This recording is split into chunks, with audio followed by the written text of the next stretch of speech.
Hello, John. Thank you very much for joining this interview in the Self-Storage Spanish Association, AESS. John Hey, Alberto. Lindsey from. Thanks for having me today, Alberto. It's great to see you again, albeit across the computer. I wish we were face to face this fall. It's been probably a year since we last caught up, and good to play catch up with you guys today and see what's going on in Spain. Yes. It's not the same face to face than in the computer. Yes, so I'm presenting myself. I'm Alberto Serrano, and I am the Vice President of the Self-Storage Association in Spain, AESS. And my wife and me, we own a self-storage company for facilities. Trasteros Plus is called in the south of Spain, in Malaga. Tell us a little bit about you, John. Tell us about your background. What did you study? Where are you located at the moment? And a little bit of your background, please. Of course. So my name's John Lindsey, co-founder and president of Lindsey Self-Storage Group. I'm based out of Durham, North Carolina. My family's been in the storage business since 1969. We have bought, built, sold, and brokered storage facilities all over the U.S. and abroad. More specifically, in the past 5 or so years, we've started to do a lot of work in the UK, Europe, and Asia. But the majority of our work in the States is focused on people buying and selling storage facilities in the Southeast. So for those of you that are familiar, we really cover the Bible Belt, which is Texas, Florida, up through North Carolina. That's our sweet spot here. Okay. So Texas, South Carolina, North Carolina, Florida as well? Correct. All that area. We call it the Bible Belt here in the States. How do you call it? The Bible? The Bible Belt. The Bible Belt. Okay. I'll look for that. Okay. That's very interesting. So your family started in the self-storage business like 40 years ago, John? Correct. So my dad built his first facility in 1969 in Dallas, Texas. And he was pouring concrete and built over 100 facilities. So I grew up going to sites with him and running machinery and getting dragged to all these meetings and projects. And coming out of school, I said, I love self-storage, but I don't love pouring concrete. And so I started Lindsey Self-Storage Group in 2012 with my younger brother, Alan. And now we help people buy and sell facilities all over the world. And that's really been a passion of ours. We took all that knowledge of building sites and running sites and being a part of that operational side and say, hey, we'd like to take this and now apply it in a capacity where we can really help people make educated decisions, whether it's buying or selling a facility. And we work with everyone from the small one-store owner-operator to publicly traded REITs. So we cover the whole gamut. And again, that's US, that's UK, Europe, and Asia. So we've made a large splash into self-storage over the past decade or so. I've spoken all over the world, whether it's the Asia Self-Storage Expo, at Fidessa, all the trade shows in the US. I've got a self-storage book coming out later this fall. But that's all we do is storage, and we've been pretty busy over the past decade. Nice. So inside the US, what do you think are the hottest area where more interest there is in at the moment? You think, so we've seen a lot of interest in, we call the top 25 MSAs. That's the New Yorks, Chicago's, Miami's of the world. There's a lot of business, a lot of growth. Obviously in COVID, we've seen some population decrease there, people leaving the cities, but overall, those are your more safe markets. If those of you who are familiar with the States, places like Atlanta, Georgia, Dallas, Texas, very large markets, comparable to Madrid, Barcelona, Malaga. They're all the same here in the States. And so those are more safe, big player investments. But where we've seen a big wave of investments over the past few years are in the tertiary markets, those secondary markets that are surrounding the major core markets.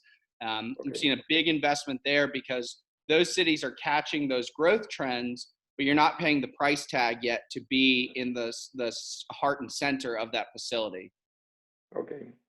So, yes, I guess that if you want to build a self-storage facility in Miami downtown, in Houston downtown, in Manhattan, it's almost impossible. You don't have that space, and if you find it, there is always an office who's going to pay more than you, or any retailer. So you are not you don't have the option of buying it. But but maybe in the as you said, in the belt of these big cities, is where most development is has been in the past few years. What can you say about European cities that have not yet developed self-storage like in the US? And how do you see their projection for the next few years? For example, Madrid, it has 6 million people and it has 100 self-storage facilities. How do you think this will change in the next few years? So I find that fascinating. I love hearing those numbers because all I see is growth potential. I mean, you guys have so much runway to run.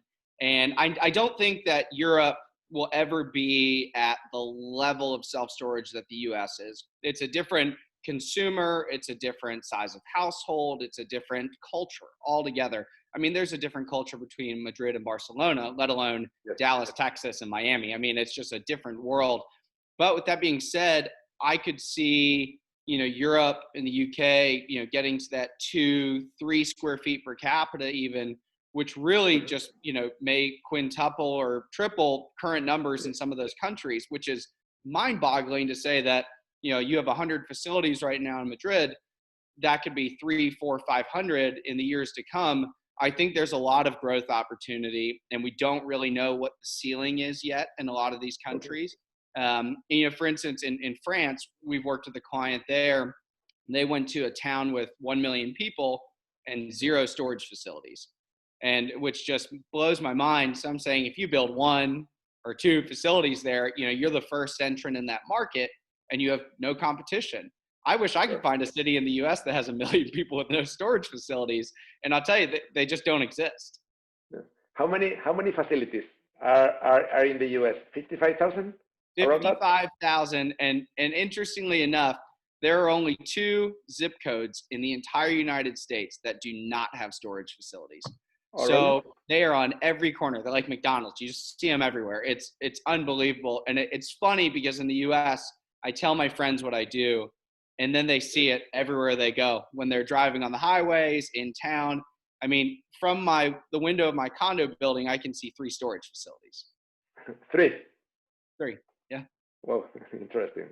So, for example, in a city of 1 million people in the US, no, actually, in a 6 million people city like Miami, for example, which is around the same population as Madrid. In Madrid, actually, I said 100 facilities. I think it's about 90 facilities, 90. How many storage facilities would there be in the Miami urban area?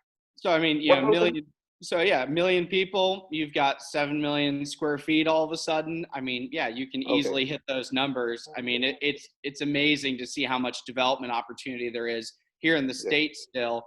And, we're seeing a little bit of oversaturation in certain markets. And the real problem in the States has been they pick cities with these great growth trends, just explosive growth. And they've tried to build storage facilities to match that growth trend, and they've overbuilt. They've built too much too soon. Storage facilities are having trouble leasing up in certain markets. But again, if you have the stomach and the patience to wait a little longer, you've got a great project on your hands. Whereas that's not an issue that I foresee happening in a lot of European cities anytime soon. There might be a slower lease up trend to begin with just because of a difference in culture and demand.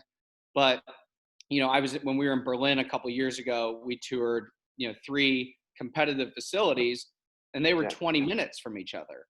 I can go across the street here and, like I said, find 3 different facilities. So you just don't have the level of competition on top of one another yet in Europe that you do in the States. And we're starting to see it in parts of the UK. You get up into Manchester or in London inside the M25, you see it, but it's still not the US. Still not the US. That's right. That's right. We are fascinating about the development in the US. I don't know if our culture, as you said, is different than the American US culture, and maybe I'm thinking about my local town, Malaga. People do not want to get inside their car and drive 20 minutes to put the things in a storage. Maybe if you go to the Midwest, or if you go to some state not very populated, people do drive half an hour to the storage. In Spain, in my opinion, it's difficult that happens. Mentality has to change a lot. I don't know. Well, and I think too, as I've seen in Asia, and I think we're going to see this more in Europe too, is the valet storage model. You know, pick up and drop off for your customers. It's something, given the amount of public transportation that Europeans use, the lack of automobile, and although you may not have as much goods to store in the day and age of using the cell phone for everything, it makes it a more appealing model over there. And so I think we're going to see a bigger push for that in years to come. I know it's starting to pop up in a few towns here and there, but I really see that being a big future piece for storage throughout Europe. Interesting. I want to ask you about your day-to-day schedule. How is it to work with your family? I mean, me myself, I run this company with my wife, and yes, sometimes we argue. What can you say about working with your brother or with part of your family? Since you were little, you were with your father.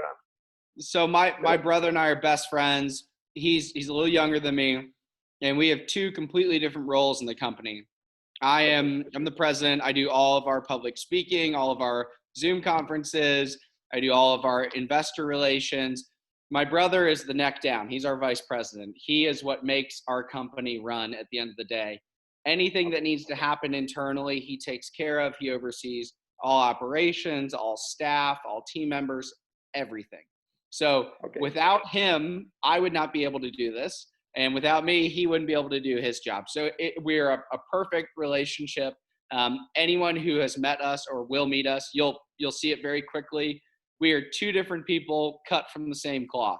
And we get along famously. And yes, we do butt heads, but there's a good relationship there day in, day out. And we just work well together. It clicks extremely well. Okay, so John, so if you went back 10 years ago, would you still start the company with your brother? Absolutely. There's no one I trust more than my brother.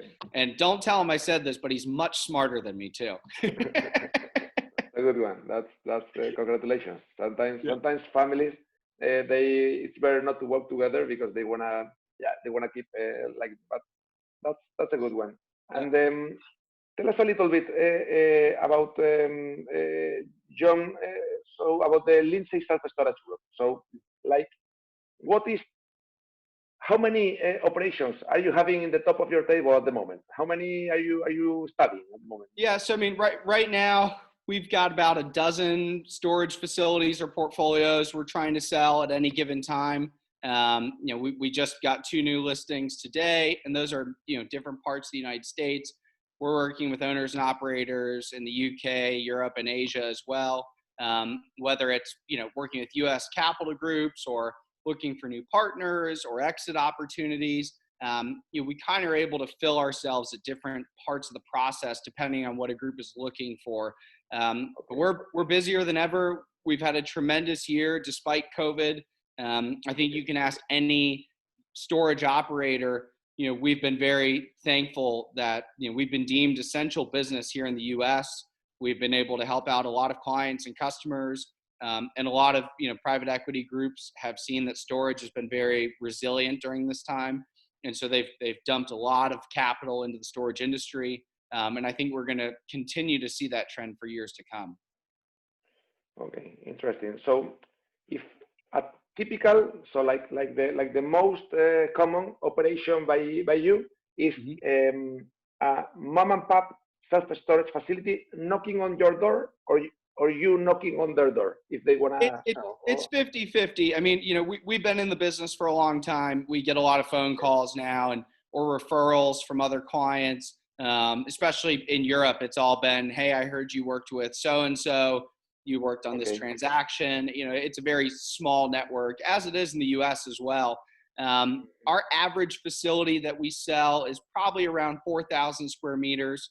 In the States, that's anywhere from 2 to 8 million, depending on where it's located and how it performs.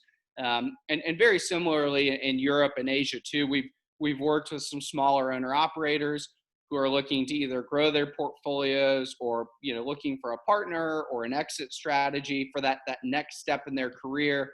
And we're able to kind of help piece these puzzles together to help them make that next step, whatever it may be.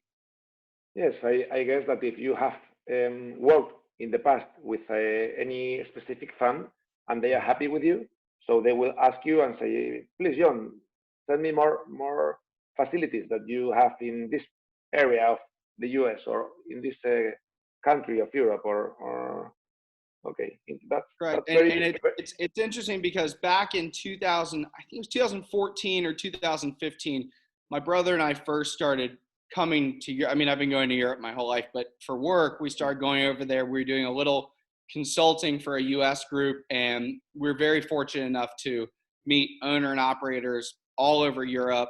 Really started coming to the shows over years before we ever did any work in Europe.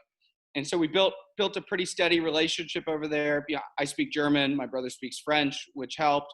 And so we've really just tried to become a part of the industry at large. And we wanted to show people well before we started doing work over there that we were invested in helping to grow the industry, to grow the association, to be a part of it, because that's what we've done in the US. Now, I was on the national board of directors of self-storage for years. I've run multiple different state associations like you do at the Spanish one. I've gotten a lot of bills passed in the US. And so I feel very committed to giving back and making sure that the association and the industry grows. I'm only 30 and I'd love for this business to be here in another 40 or 50 years. And it only is possible if, second generation like myself invest the time and energy in like what you're doing now to continue to grow and further the mission every day. So you are 30 years old, John. Yeah, 30 years young. Brother? I am 35. I am 35. That's right. My brother's 27. 27. Okay. Do you have any more brothers or sisters? Just the two of us.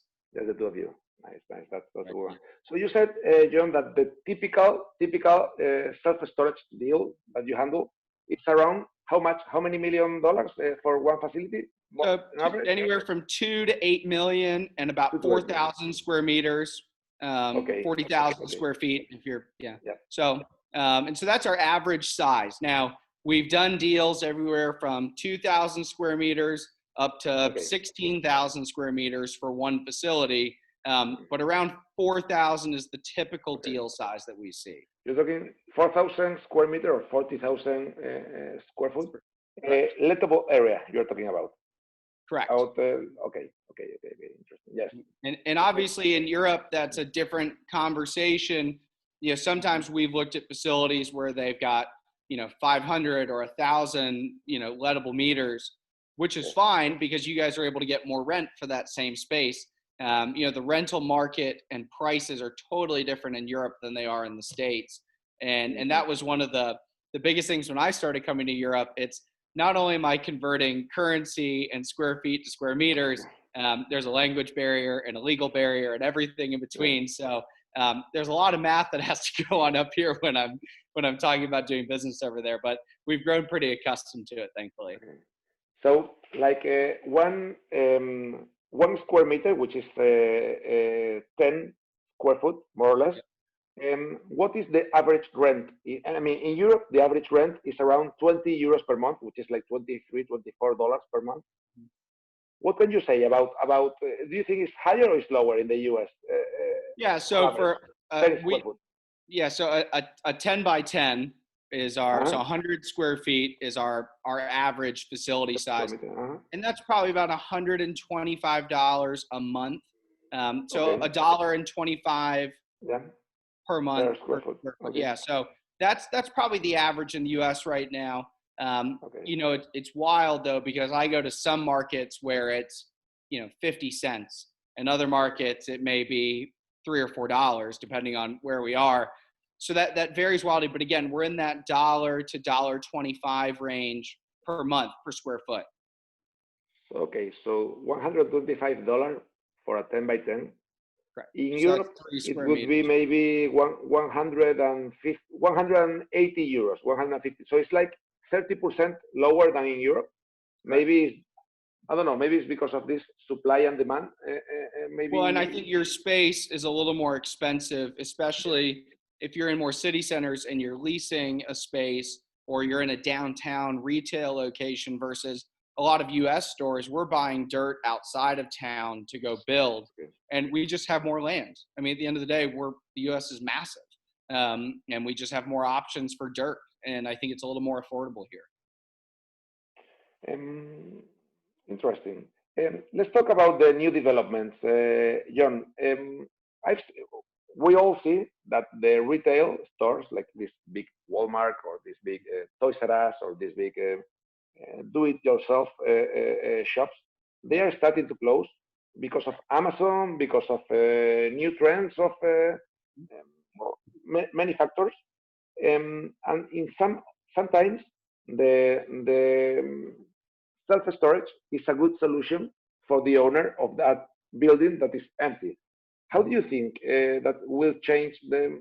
Do you think this will increase even more, or do you think it's a good exit for these buildings to change it to self-storage? Or absolutely. So we've seen that trend very heavily over the past 5 or so years. It's become really prominent.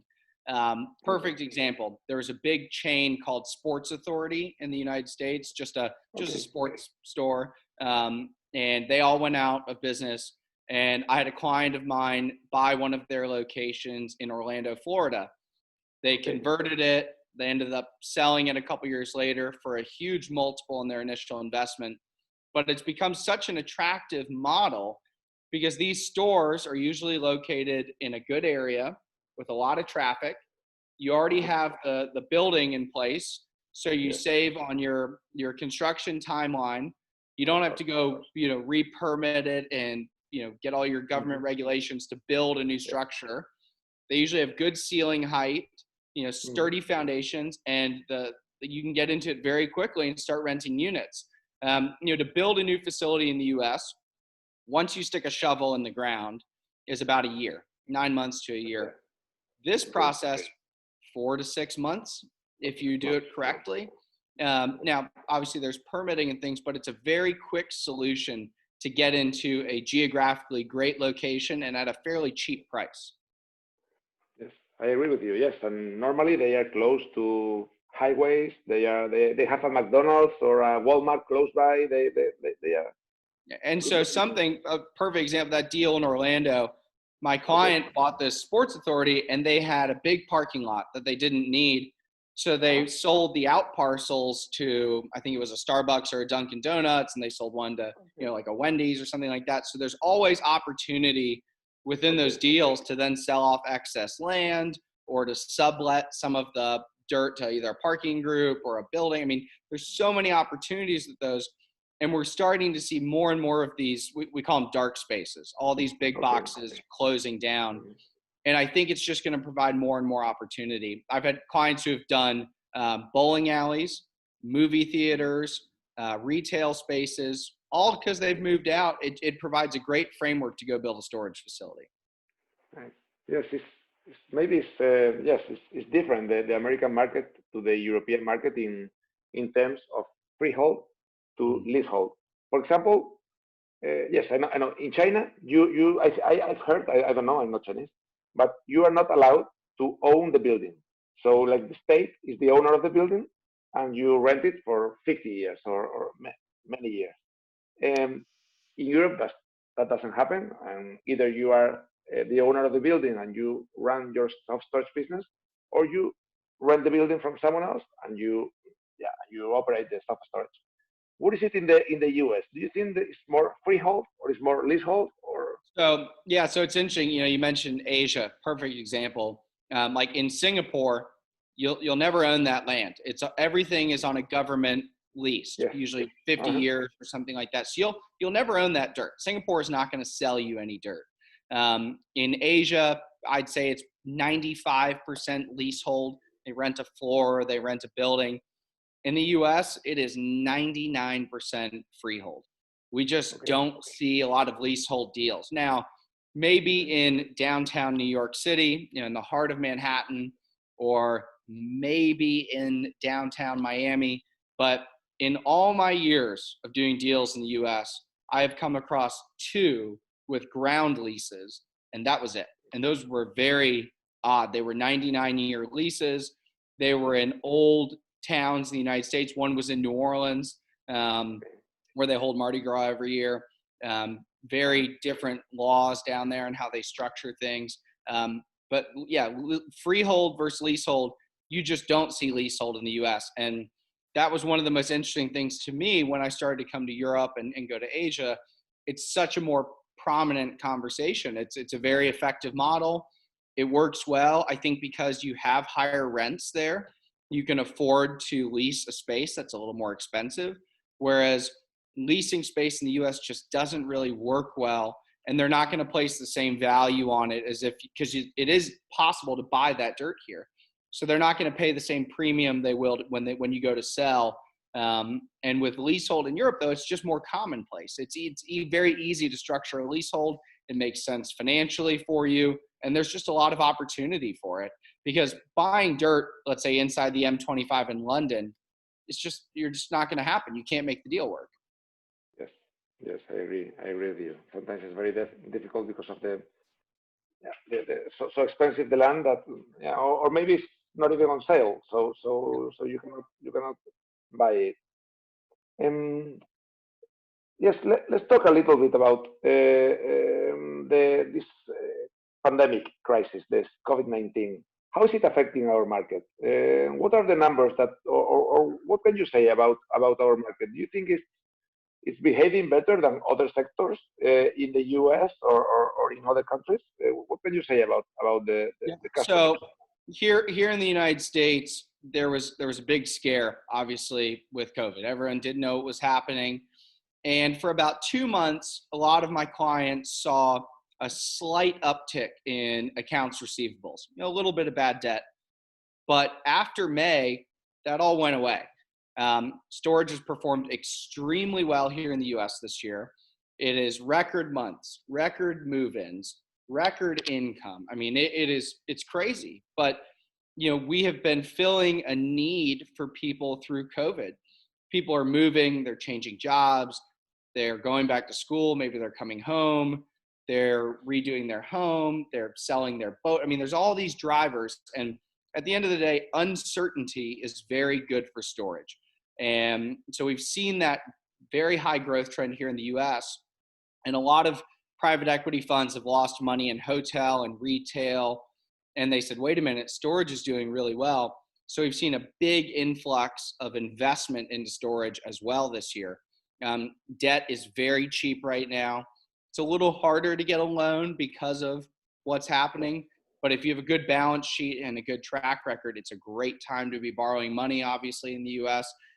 And so all in all, storage has had a great year in the United States. It's been, confusing at times, and a lot of owners have been very charitable and very giving and very understanding. They haven't been raising street rates. It's been a patient game, but the industry has been poised to do very well through COVID. And I think we're going to continue to see that trend for years. Interesting. And what about Lindsey Storage Group? Have you canceled any operations or any deals because of the pandemic, or maybe postponed them? Or has it affected yourself? We've closed deals in the middle of the pandemic. We've gotten deals done, no problem. Again, it's taken just a little longer because of the banks and a little harder to travel. Europe for us was really put on pause. As you well know, some countries were very shut down, like France was very closed for a while. Italy still, having issues. So it's been, I'd say, more difficult to do work in Europe through this. But now that it's starting to open back up, we've started to get more done. Obviously, I can't travel to Europe right now, so that has paused some things. Supposed to be in Singapore next month. Still don't know if Americans are allowed. Me too. I was supposed to be there with you. So it's tough because I'd love to be. Usually I'm in Europe half a dozen times a year and going to Asia a couple times. And it's harder to do business without being face-to-face sometimes. And as much as I love a Zoom, Alberto, it's just not the same. And so, but it's been a good year. I mean, we have no complaints. We've been busy. We've gotten deals done. It's been slower to get deals done, but we've had a tremendous year. I have no complaints. And I think, again, this year just proves that storage does very well, even in a bad economy. Interesting. And yes, tell us a little bit about your view about Europe, John. For example, I'll tell you this number. Today, there are 4,500 facilities, so 4,500 facilities in the whole of Europe.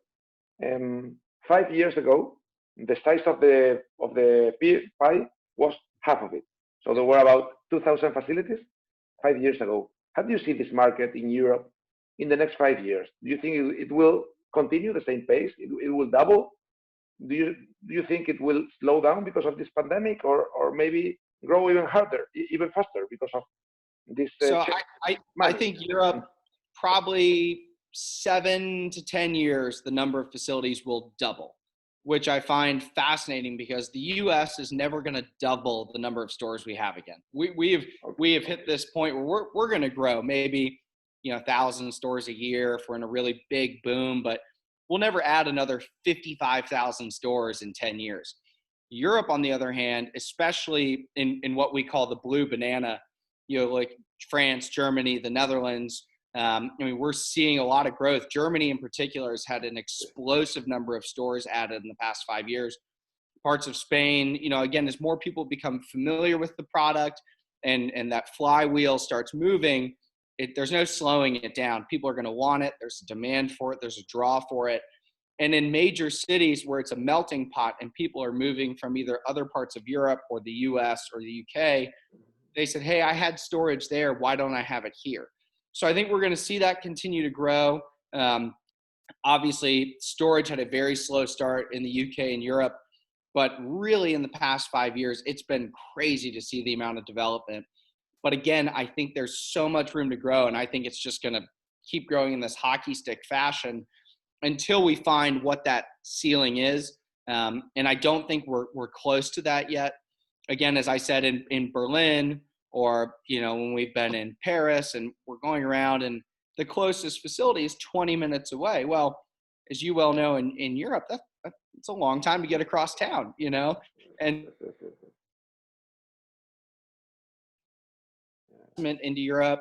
We've never had so much interest from US groups to get into Europe as that we have it in the past 2 years. So I think we're going to continue to see that trend happen for years to come. Tell us a little bit about this interest of these American funds on investing outside America. What are they looking for? What is the amount of money that minimum that they request, or what size of company do they look for buying?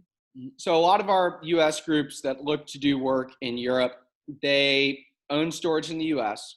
They've done real estate in Europe, whether it's hotels or retail or maybe in the stock market. They are very familiar with doing business in Europe. And they said, hey, we want to take the two and bring them together. So let's take our knowledge of storage in the US and apply it to our understanding of the European market.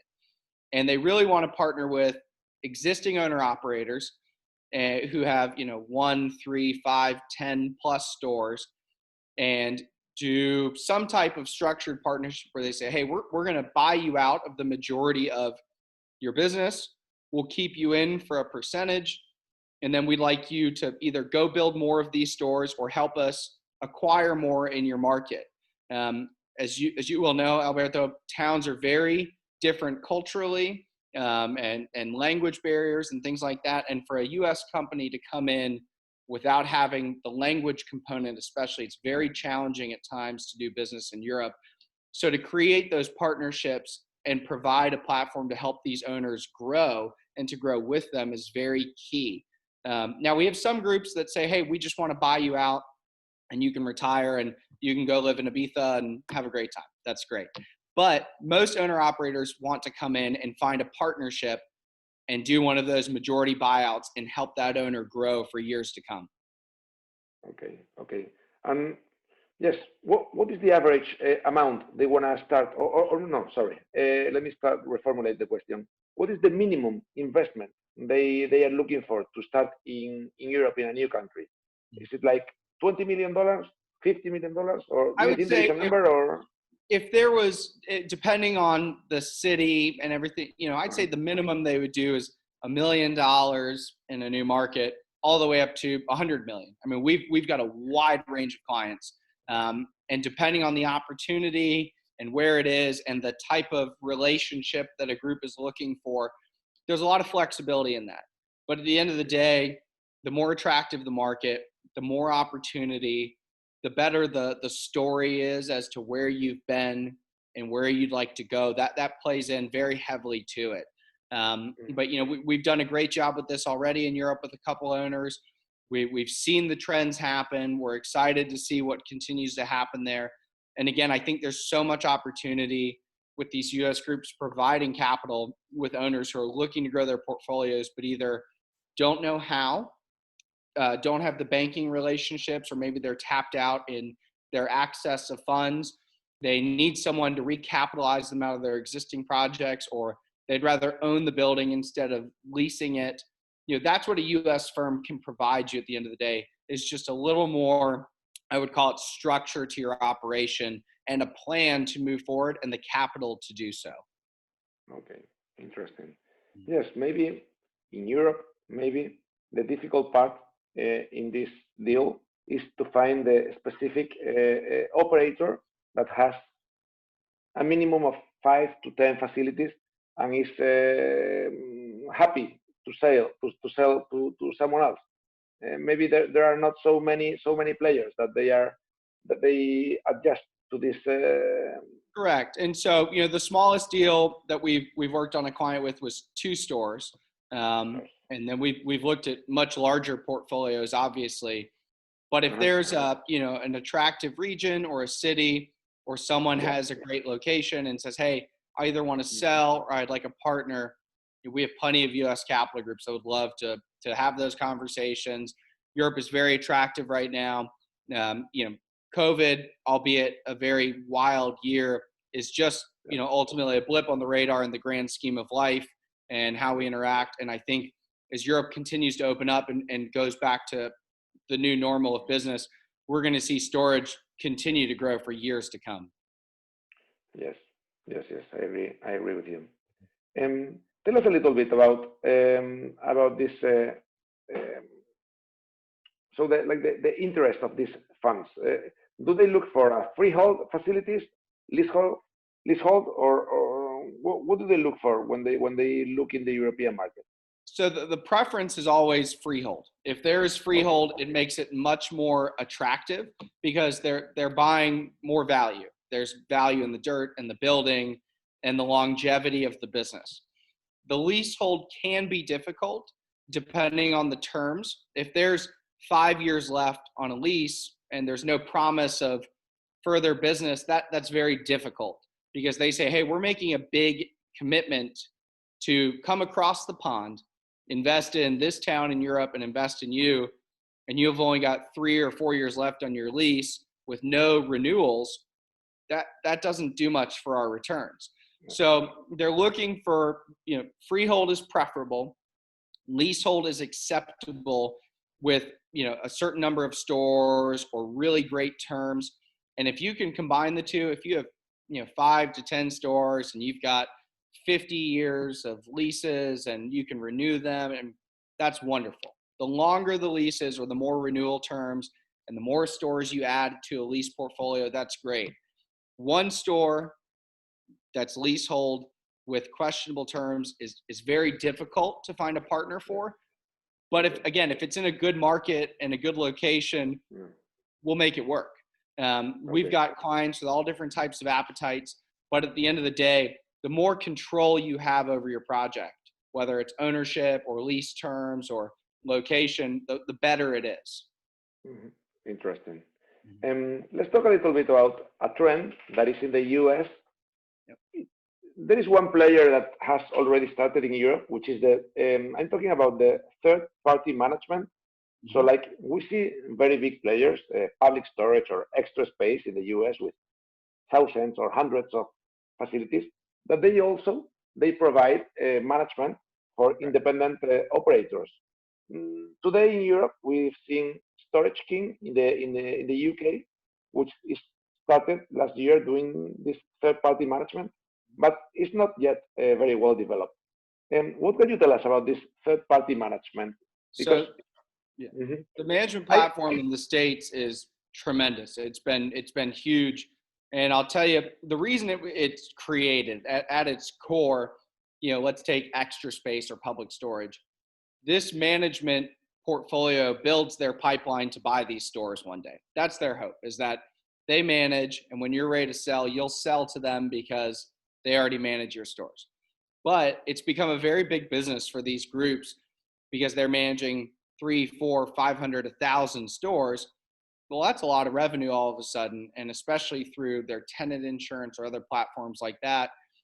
And it's one of the biggest problems that I've seen in Europe is that there hasn't been one unified management company. And I've been a little surprised that that hasn't happened. And, believe me, I understand that there are language barriers and cultural differences. I mean, take, Portugal and Spain, they're two totally different countries right on the other side of the border. And same with, the Netherlands and Germany. I mean, it's just a totally different market.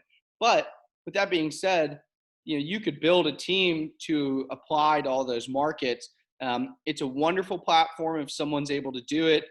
It provides, especially for someone who doesn't want to stay in their business every day but isn't ready to sell yet, that management really helps. It provides a layer of oversight, of reporting, of professionalism. And I think it really kind of helps you one up your competition in your market because you have a larger online platform now and maybe some unified branding. But then again, even branding across countries is very difficult. So maybe that's the reason it hasn't become more prominent yet. But I think as groups like Storage King continue to develop and stuff, it's a very exciting platform to see for owners and operators. And I would highly encourage people to take a look at that as they move forward. Yes, indeed. Yes, because when you, correct me if I'm wrong, but if you are the owner of a single facility or your 2 or 3 facilities in the US, either you have 2 options if you don't want to manage them. Well, you have 3 options. First one, you sell it if you want and you agree on the price with a buyer, you sell it. Second option is you give it to Extra Space or Public Storage or any other of the big ones, but compulsory you have to change the name of your facility, and they manage it and they give you the results and they take a fee of it. And the third option is you can keep your name and you give it to a third-party management, but you keep your name. So yeah, it's like you don't lose your identity, isn't it right?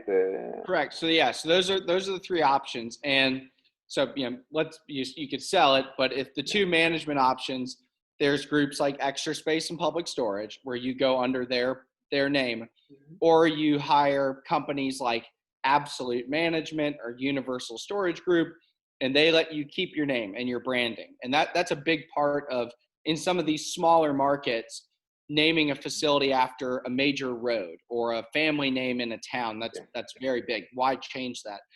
But this for Extra Space or the smaller management companies, they charge about 5% of your gross revenue on a monthly basis. That's usually their fee. And then they'll keep a portion of we call it ancillary income. So you're selling boxes and packing, they'll keep part of that. And then tenant insurance as well. And that's something that I think is going to continue to grow in Europe. It's huge in the States right now. And I think that's a trend we're going to see continue to push. But yeah, those management companies keep a part of those tenant insurance proceeds. So at the end of the day, if you don't mind giving up 5% of your revenue a year for doing no work, the management platform is tremendous.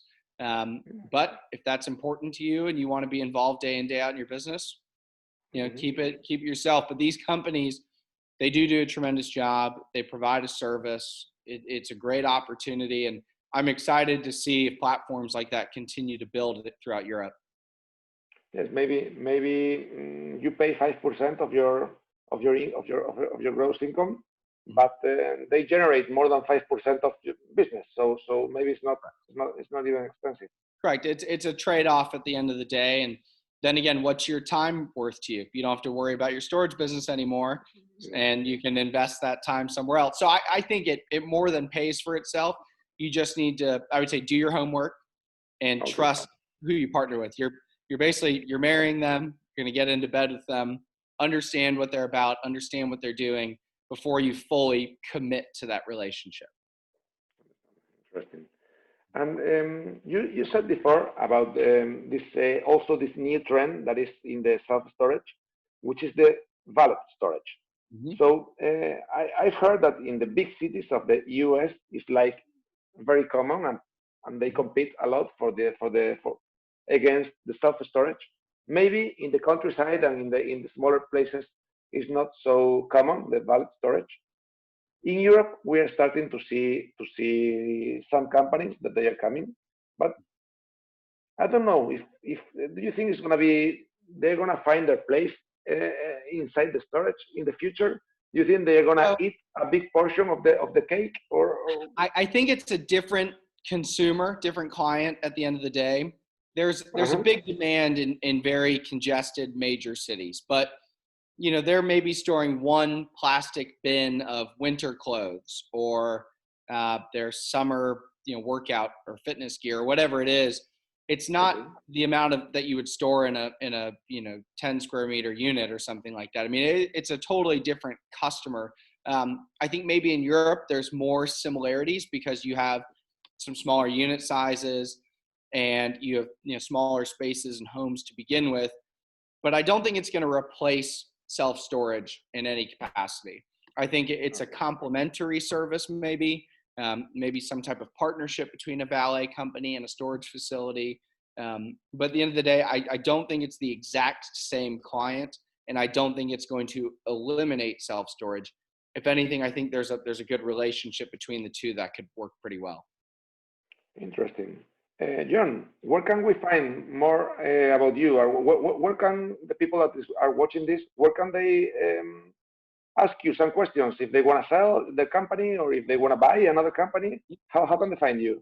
Yep. So the best option is I'm on WhatsApp. It's +1 919 381 7799. You can call, text, FaceTime, whatever you want. I will write it down in the description of the video. Okay. Yep. And then obviously our website, lindseyselfstoragegroup.com. I'll provide Alberto with all the contact information and we can do that. But I'm available for pretty much any time zone you want. We do calls with Asia, Europe, West Coast of the States all day long. So whatever works for you works for me. We'd love to help. My Spanish is okay, so give me some grace. But I speak German, so if anyone needs to communicate in German, we can do that as well. No, I'm available. I'd love to chat. Even if you just have questions about storage in the States or trends we're seeing, we'd love to help.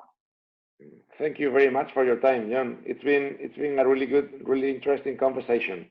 By the way, do you have a LinkedIn? Yes, I'm on LinkedIn. It's John C. Lindsey. And again, I'll send you a link to all this so you can share it. But yeah, I'm online. I'm available. Great. And I look forward to hearing from you guys. See if we can do some work together. Thank you very much, John. Thank you very much. Thank you so much. Bye-bye.